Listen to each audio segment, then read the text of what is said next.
I'm Catherine Kingsley. And I'm Catherine Stern. And this is Contemplating Culture, a missionary walk through a secular age.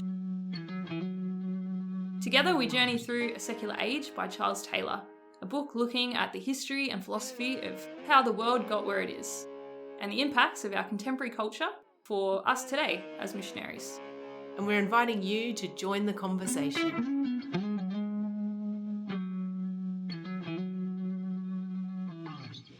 Welcome back to Contemplating Culture. Welcome indeed. It feels like a long time since we sat down and talked. Yes.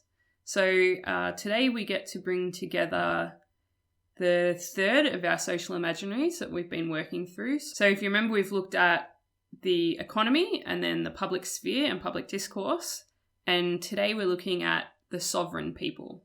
Okay. And for those who have forgotten since the last podcast what a social imaginary is, we're talking about the way we think and what we think is normal about the world we live in, that we've sort of inherited and we share with everyone around us. Yes. And we're talking particularly in these three elements, I guess, things that are outside of politics, things that are not dependent on a higher time, so place of discourse and meaning that doesn't depend on a higher time, that we can operate in the here and now without anything else impinging on it. And so that makes sense then that the economy is outside of politics, it's happening in the here and now, and same with the public sphere, those kind of conversations. So now we're talking about today the people, and the people as not dependent on anything outside of the here and now, not dependent on politics, but this kind of place of authority and meaning that exists outside of all of that. And so what, in the bigger context, this is looking at is the world operating without a need for God to explain or give kind of a background to any of how we think about. That's definitely one of the ways, I guess, that it will transpire as things emerge. And I guess one of the key takeaways from today, I think, that we will find is what Taylor says right at the end of this section. He says, paths affect outcomes. That we're going to track a couple of different societies, I guess, and how they look and actually how we understand what that system is will be very different depending on the path that it took to get there. Okay. So Taylor starts by talking about, I guess, two paths that the sovereign people emerge. Okay, so the sovereign people meaning the sense of people having a power in and of themselves that's not dependent on coming from the government giving them a voice or God giving them something or other. Yes, so the authority coming from within the people, that the people decide that we're a people and we have our own authority and legitimacy that comes from within us, not imposed from outside. So the first kind of pathway that he talks about is when theory inspires practice. So the example that he gives is Puritan society and this notion that existed that there was a covenant of belonging that was formed out of the converted. So the converted then had this covenant kind of sense of belonging. And so he says from this theory that some kind of sense of initiation into the people then meant you were part of the people. And so he says then this starts to be modelled then as citizens of the converted, that this sense of faith then was what made you a legitimate part, I guess, of the sovereign people.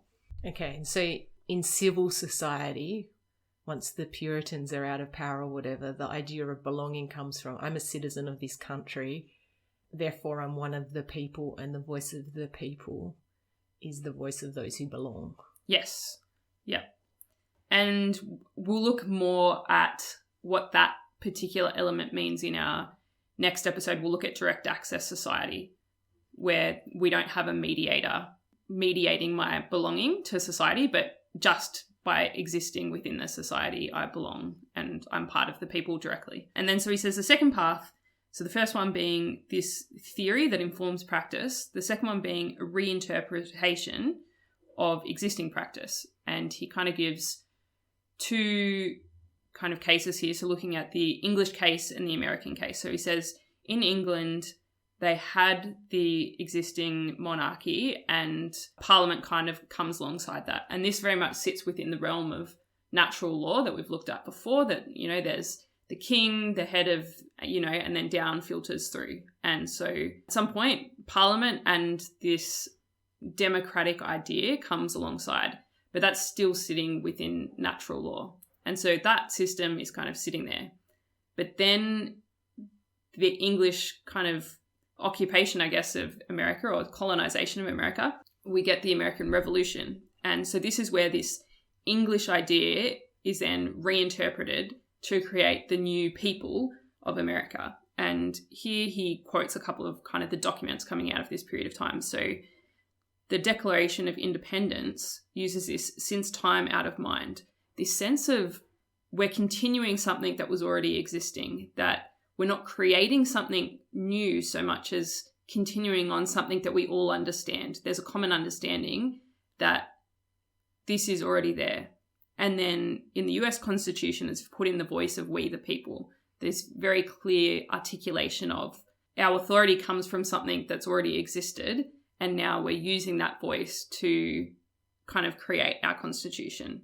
And so you can see there that the social imaginary, politically speaking, or social imaginary, I suppose, as society, in both the UK and the US is going to look different because of how they've reinterpreted the thinking over time. But because it's got different source in each case, you can expect that the American way of seeing the power of the people, the voice of the people, is going to be actually quite distinct from a British way, or maybe even British colonies like Australia, the way that we might think about the people having a voice or power. Yeah, and I guess one of the things for that is, in the English case, you've got the monarchy, and they have this existing power, which the people don't really have control over. I mean, you could talk about, I guess, the influence of that power might be dwindling and things like that, but it's this existing thing. Whereas in the American case, we get the authority for power comes from the people.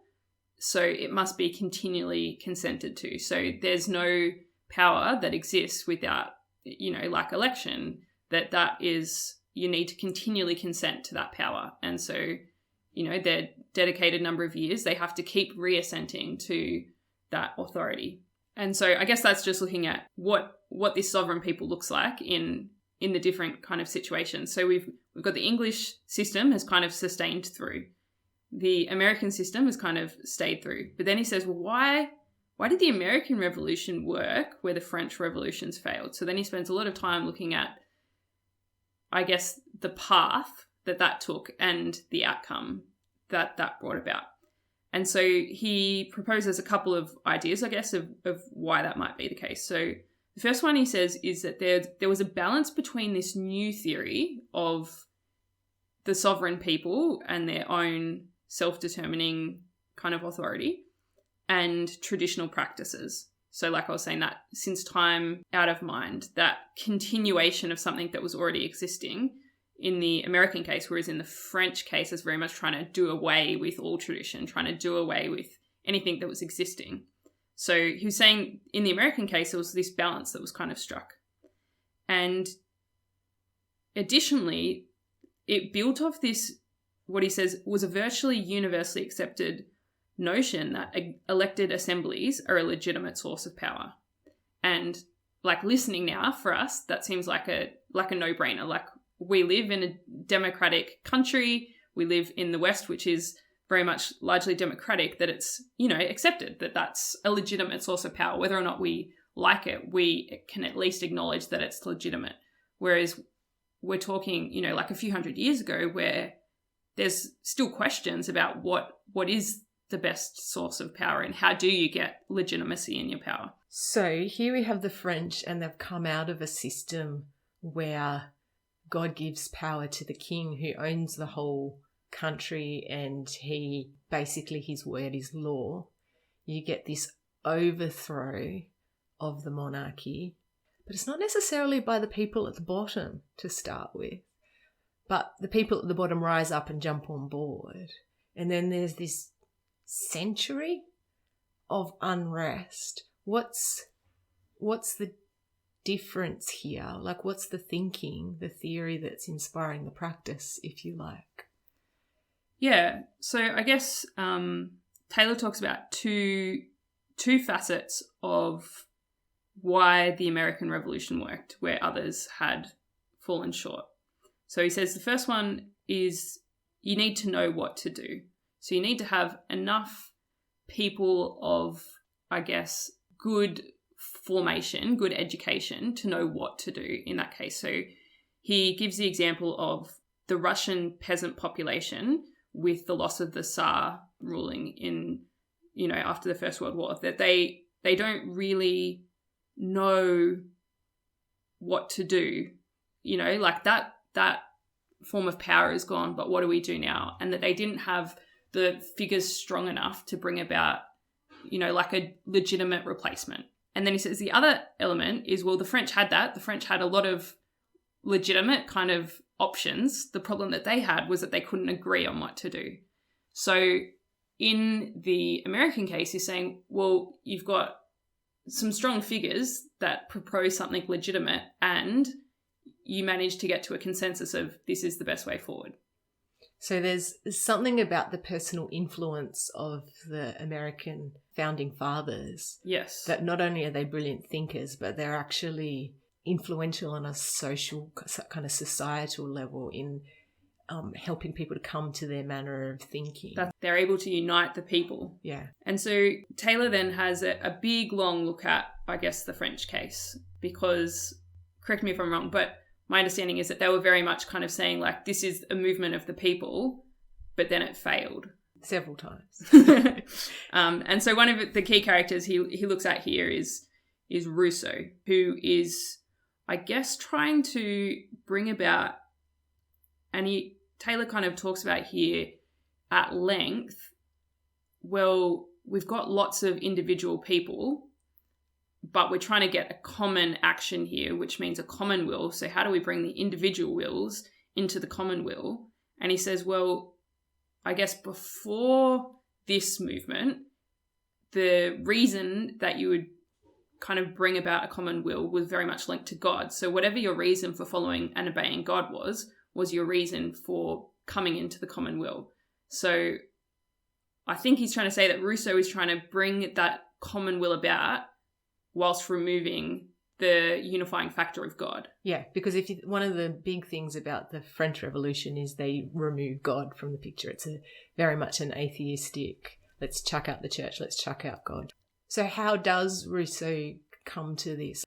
Well, from what I understand, it's this kind of takes developments as well, but something around looking at virtue and vice and how that aligns with freedom and slavery, and then how my self-love either aids or hinders my capacity to love the common good and the common will. So I guess one of the vehicles that Rousseau takes and that plays out in this period of the French Revolutions is public theatre. So he kind of talks about how there needs to be a transparency for us to see, I guess, what the motives of people are. So that almost like each person's playing a part and I give my freedom over to playing the part of the bigger story. And so anytime that I'm moving away from the part that I'm meant to be playing, well, that's pride, and so that's vice. So I put my freedom at the service of the narrative unfolding. Okay, so how does that really give me freedom? Like, I'm not actually free, am I? I'm required for my own, particularly in the French Revolution, for my own personal safety. Yeah. I'm required to do whatever the mob seems to be pushing towards, because otherwise I'm going to lose my head. And this is probably one of the reasons why it doesn't work, right? So he's trying to say you're free by playing out your part in this public theatre of transparency. But then obviously we see people being like, oh, that's your idea of freedom, but my idea of freedom doesn't. So there isn't this unified sense of freedom. And so even though, liberty is one of the catch cries, they can't agree upon what that freedom is, I guess. And the real question is the balancing, and it's still a question today, isn't it? The balancing of personal freedom with the voice of the people. This idea of I'm personally free, but then how do I live with my neighbour and how do I belong to the people if I exercise my individual freedom in a way that repels or cuts off my neighbour? Where's the thing that joins us together? Yes. And I guess that as we were preparing for today, that's one of the things we were talking about.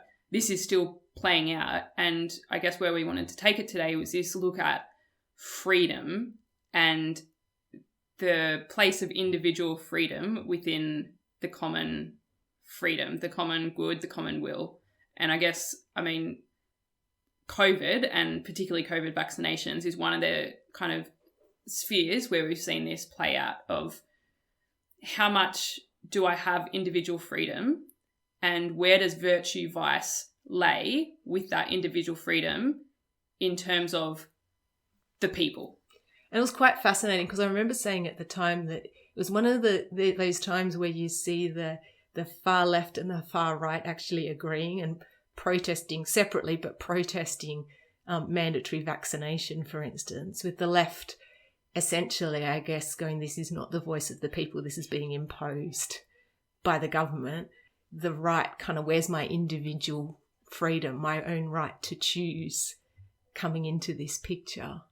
And we saw it play out quite dramatically, and I'm sure there's still emotion even now that there's something about our innate, the gift of freedom that we really struggle when we feel like someone's impinging upon that. But then how do you get a common society where everyone still feels free? And particularly if you don't have a glue that is God that sits at the top, and so we're all submitting our freedom to God. Therefore, that example I think we use sometimes of where we're all moving towards God who's in the centre of the circle, we get closer to one another. But then, we've watched them, you remove God from the picture and try and use natural law as the glue that, we're all trying to be true to our human nature. What's the laws that are built into the world around us? And it's just moving from there, isn't it? Yeah. And so, there can be times when you get this quite big division. I guess one of the things that kind of happens in this situation where the people has so much power is that it can almost impinge upon freedom, not just of what you do, but then how you think and what you think. As practice starts to be limited, so does thought start to be limited. Why would I even think that if it's not an option, if it's going to be unsafe for me to be thinking that? Why? And so it starts to shape even how you think about things.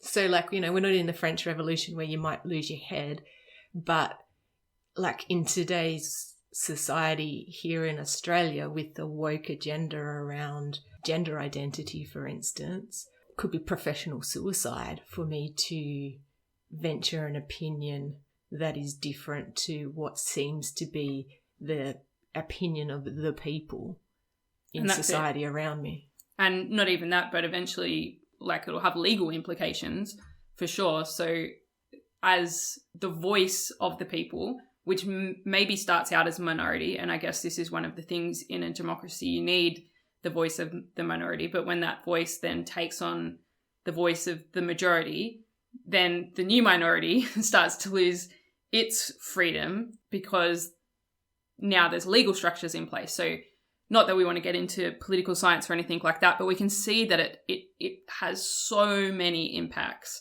on how we live and exist within our society today.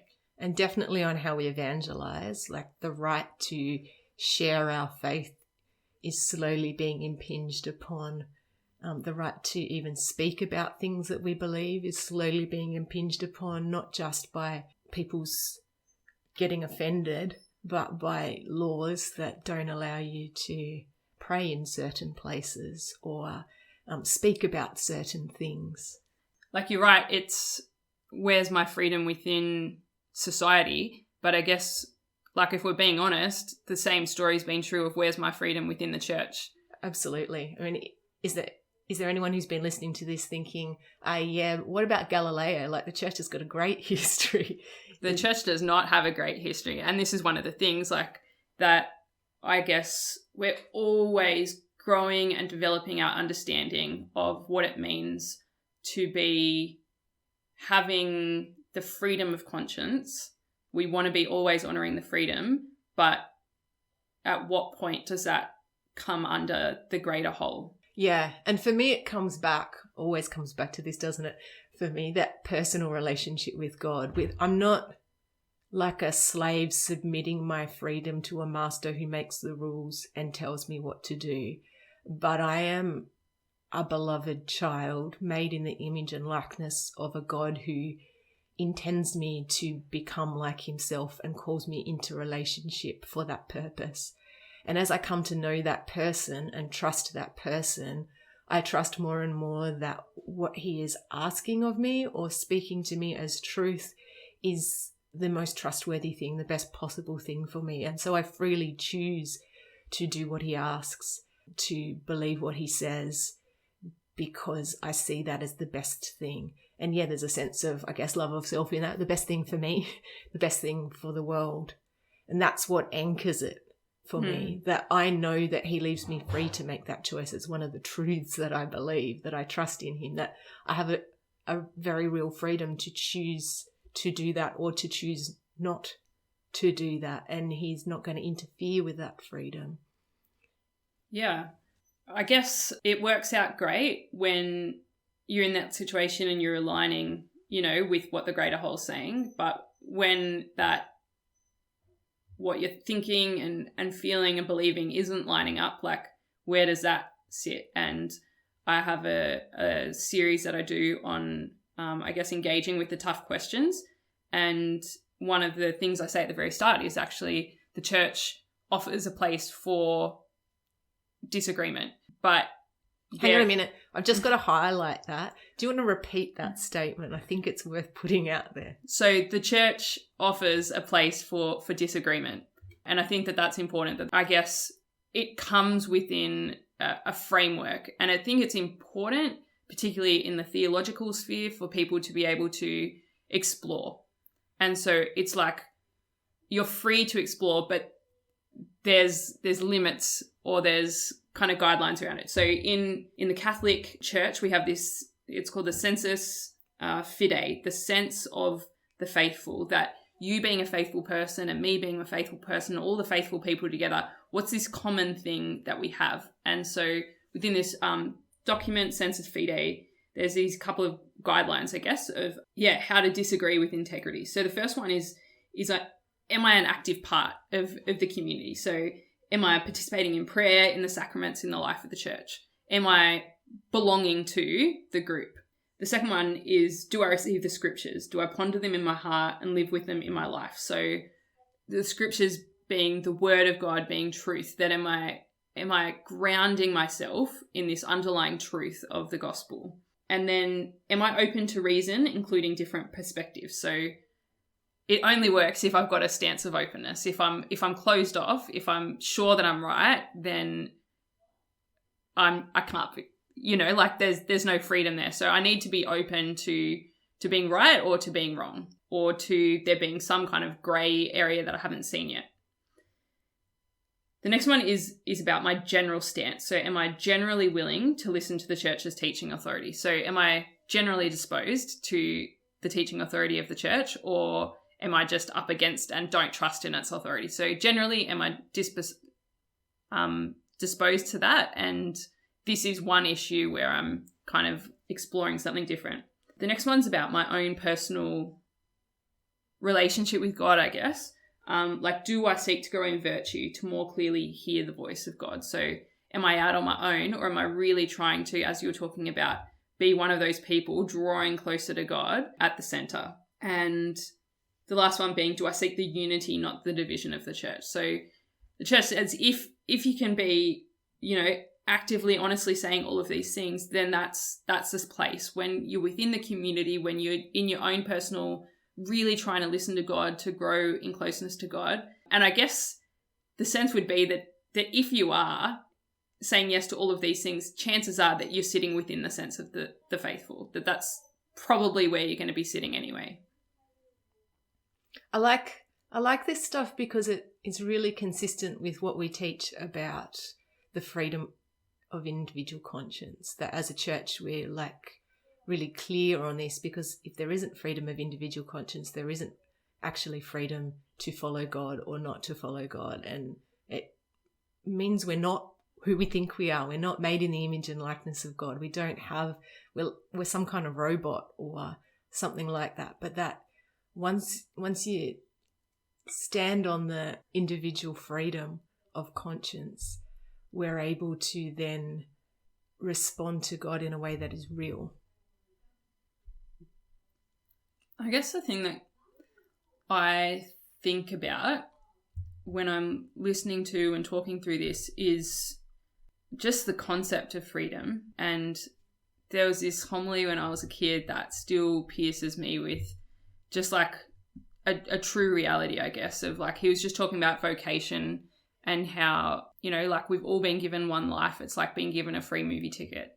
You know, you can go choose any movie that you want. And the priest was saying that so many times people don't want to miss out on something, so they end up spending their whole lives kind of staying outside without really committing to any particular movie. And for me, I think that is a very clear example of how a lot of people choose to view freedom. Like, freedom is having all my options open. And the second that I use that freedom to commit to something, I'm actually less free.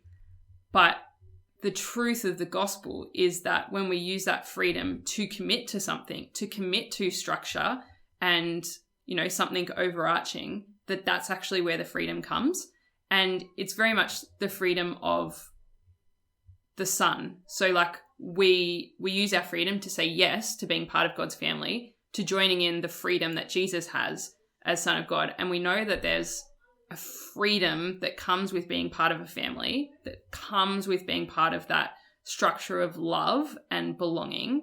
But when we say yes to entering into that, I mean, yes, it closes off other options. And yes, it comes with responsibilities.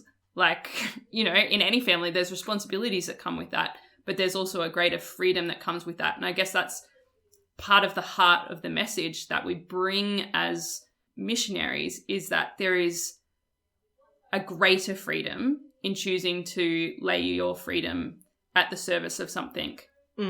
It's like, it's a freedom in love. It's like, you know, the mother that gets up to a screaming child in the middle of the night is, in some sense, you could say, not free. But she's willingly not free because she loves her child and wants to give her child what it needs to keep living and not just surviving, but thriving in life. Like, it's a freedom in love that makes me lay down my own freedom, if that makes sense. And so I guess one of the things then we can do as missionaries for ourselves and the people that we're working with is helping, like, coming to an understanding of the foundation of my freedom and being really intentional about what I choose to do with my freedom, where I place it, and I guess taking ownership that living faith is an expression of my freedom, not a surrendering of it in a lot of ways. Absolutely. And if you want like a challenge to work towards, it would be to be able to articulate this in ways that can help someone else understand it. So, you know, it's one thing to have this sort of vague, nebulous set of ideas in my head of I'm free and I'm doing this, and the living out of it is doable. But to be able to, with friends, learn to articulate in order to then explain to somebody else how you see the difference between this kind of freedom and the freedom that other people might see or offer is an invaluable tool for evangelization.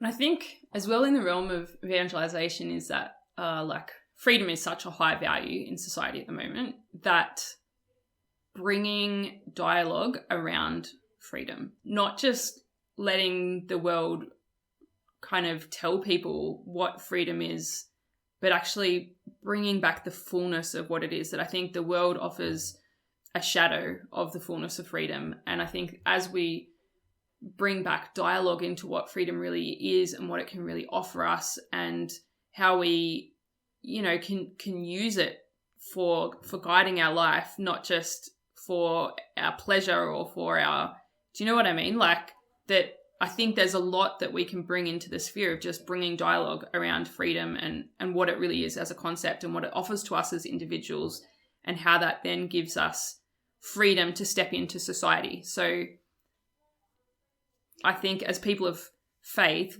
we know that we've put our freedom into a person, not in the impersonal sovereign people. We're part of the sovereign people, but you can't necessarily trust the sovereign people, but it's okay because our trust lies in the Lord.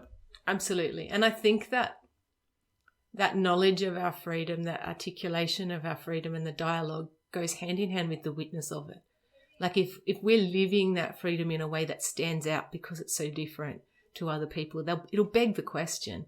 And that's a much better way to enter into the conversation than to just be the arguer who always has a different opinion to everyone else. To be living it in a way that's attractive is always going to be the best first step towards that conversation. Beautiful. Well, I think that kind of brings us to a close for today. There's so much there, and I mean, you could break it open in 1,000 conversations and still not exhaust it. There's just so much there. But I guess just trying to hone in on the point, I guess Taylor's point, that how we conceive of our society of people, how we conceive of how I belong to this society and what it is and what it's on about, is actually influenced by the path that we took to getting here. That the outcome that we have now, how we view the now, and that the American sense of the sovereign people, the British sense of the sovereign people, the Australian sense of the sovereign people is probably actually slightly different because we've each got our own history of how we got here. So just to keep that in mind, and then to be, I guess, actively engaging with, well, as an individual person, what is my freedom? Where does it come from? And where do I choose to put it? And how do I then use that when I step out into the wider sphere? Amen. This has been Contemplating Culture, a podcast produced by the missionaries of God's Love Sisters. For more information from today's episode, be sure to check out the show notes. We pray that today has blessed you, and most importantly, we invite you to continue the conversation.